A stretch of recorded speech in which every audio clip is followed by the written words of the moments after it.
আগরতলা পৌর নিগমের রাস্তাঘাট উন্নয়নের নামে ব্যাপক দুর্নীতির অভিযোগে তুলে সরব হল তৃণমূল কংগ্রেস। সোমবার আগরতলা পৌর নিগমের প্রধান দপ্তরের সামনে তৃণমূল নেতৃত্ব ও কর্মীদের এক বিশাল বিক্ষোভ কর্মসূচি ঘিরে তীব্র উত্তেজনার সৃষ্টি হয়। তৃণমূল কংগ্রেসের অভিযোগ, রাজ্য সরকার ও পৌর নিগমের যৌথ উদ্যোগে কোটি কোটি টাকার প্রকল্পের নামে দুর্নীতিতে মেতে উঠেছে। রাস্তা নির্মাণ ও সংস্কার প্রকল্প নির্মাণের সামগ্রী ব্যবহার কাজ না করেও বিল উত্তোলন, অনুমতি ছাড়া দরপত্র প্রদান, এসব অভিযোগ সামনে তুলে ধরেন তৃণমূল নেতারা।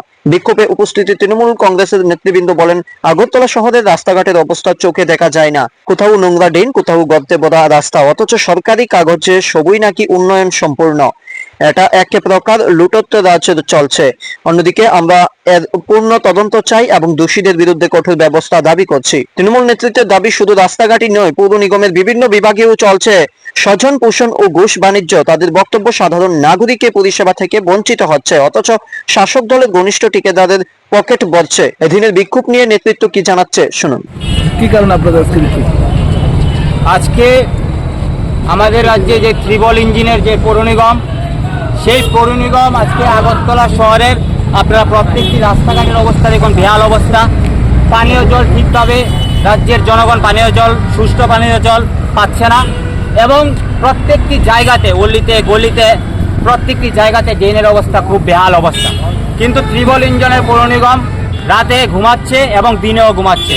পৌর নিগমে প্রতিনিয়ত জলের ট্যাক্স বলুন, বিভিন্ন বাড়ির ট্যাক্স বলুন, সব ট্যাক্স বাড়াচ্ছে, কিন্তু এই রাজ্যের জনগণের জন্য কোনো রকমের সুবিধা তারা দিতে পারছে না। তাই আজকে আমরা তৃণমূল কংগ্রেসের পক্ষ থেকে আমরা আজকে পৌর নিগম অফিসের সামনে এসে ধর্নায় বসেছি, যে ওনাদের ঘুম ভাঙানোর জন্য, এই রাজ্যের জনগণের জন্য তারা যেন পরিষেবা দেয়, এবং এই রাজ্যের রাস্তাঘাটের যে বেহাল অবস্থা, সেই রাস্তাঘাট যেন অতি সত্বর সংস্কার করার ব্যবস্থা নেয়। এদিন বিক্ষোভ কর্মসূচিতে বহু মহিলা ও যুব তৃণমূল কর্মী উপস্থিত ছিলেন। বিক্ষোভে চলাকালীন স্লোগানে মুখরিত হয় পৌর নিগমের চত্বর। বিক্ষোভকারীদের শান্ত থাকতে মোতায়েন ছিল অতিরিক্ত পুলিশ বাহিনী। তৃণমূল নেতৃত্বের হুঁশিয়ারি দিয়েছে, যদি দুর্নীতির নিরপেক্ষ তদন্ত ও দোষীদের শাস্তি না হয়, তাহলে আমরা সারা রাজ্য বৃহত্তর আন্দোলনের পথে নামব। অল টাইম খবর 24।